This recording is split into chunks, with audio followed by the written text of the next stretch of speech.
नमस्कार दोस्तों, आप देख रहे हैं ट्रेड विथ मिस्टर ए, जहां मिलती है सबसे तेज और ऑथेंटिक मार्केट अपडेट। तो चलिए शुरू करते हैं आज की सबसे बड़ी फाइनेंशियल खबरों से। एलन मस्क ने एक बार फिर सबको हैरान कर दिया है।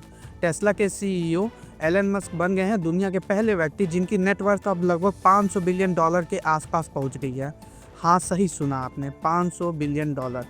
इस तरह की वेल्थ किसी ने पहले कभी नहीं देखी।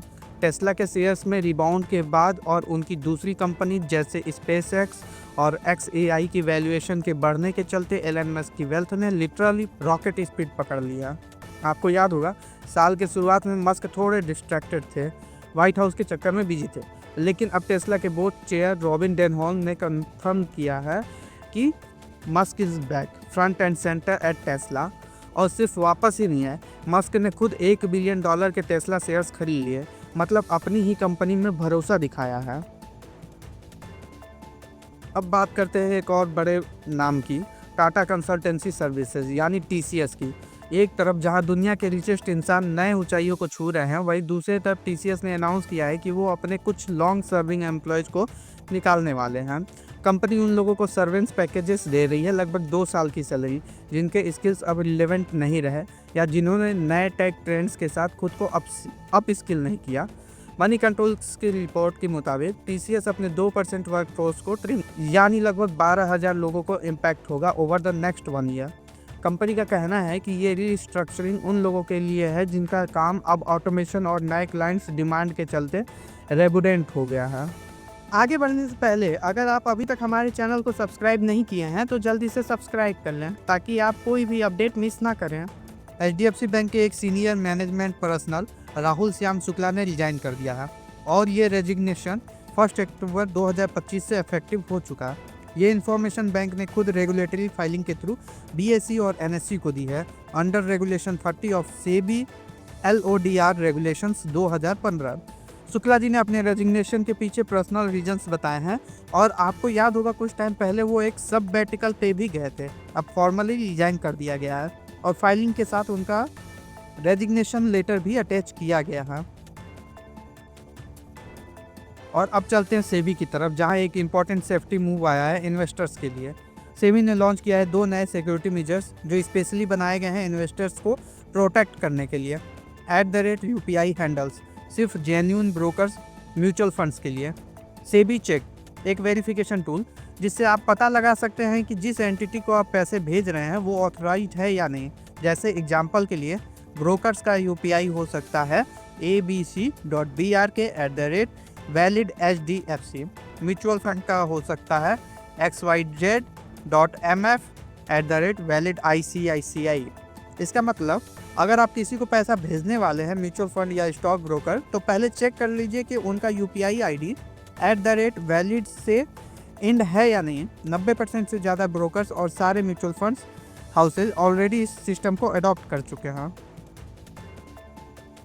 एक और खबर आ रही है, फाइनेंस मिनिस्ट्री ने थर्सडे को एक फॉर्मल इंक्वायरी इनिशिएट की है करप्शन एलिगेशंस को लेकर, जो Chennai based import export firm Wintrack INC ने कस्टम ऑफिशियल्स के खिलाफ लगाया है।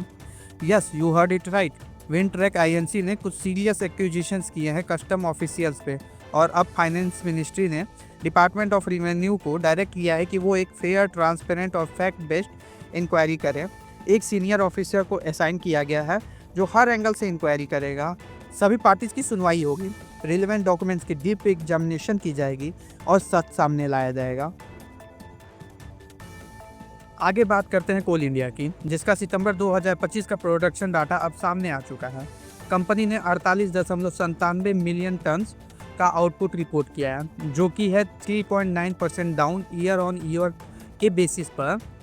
ऑफटेक भी गिरा है 53.56 metric ton, which is 1.1% lower on year basis. ये सारी फिगर्स अप्रैल सितंबर 2025 के प्रोविजनल डाटा के बेसिस पर हैं। तो सवाल ये है दोस्तों, क्या ये प्रोडक्शन स्लो डाउन एक सीजनल वीक है या कोई बड़ी सप्लाई चेन या डिमांड रिलेटेड कंसर्न है? हमें कमेंट करके ज़रूर बताइएगा। अगली बड़ी खबर यूनाइटेड स्पिरिट्स लिमिटेड की, जिसे एक बड़ी लीगल रिलीफ मिली है। कंपनी ने कहा है कि बम्बे हाई कोर्ट ने उनके against Maharashtra water resources department के 443 करोड़ रुपए के वाटर चार्ज डिमांड को क्वैश कर दिया है। कोर्ट ने कहा है कि चार्जेस को नवंबर 2018 से दोबारा रिसेस किया जाए। कंपनी को 66.5 करोड़ का इंतरिम डिपॉजिट करने को कहा गया है। और अब चलते हैं आरबीएल बैंक की तरफ, जिसको मिला है एक जीएसटी शो केस नोटिस जिसकी कीमत 92 करोड़ रुपए है, इंक्लूडिंग इंटरेस्ट और पेनाल्टी। ये नोटिस फाइनेंशियल ईयर 20 के डिजिटल बैंकिंग इनपुट क्रेडिट का मैटर में आया है।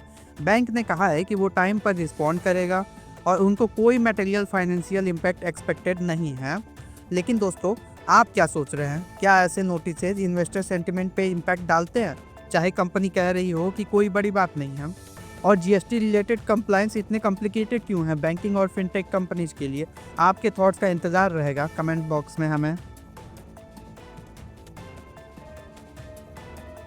तो दोस्तों, आज की मार्केट अपडेट यही थी।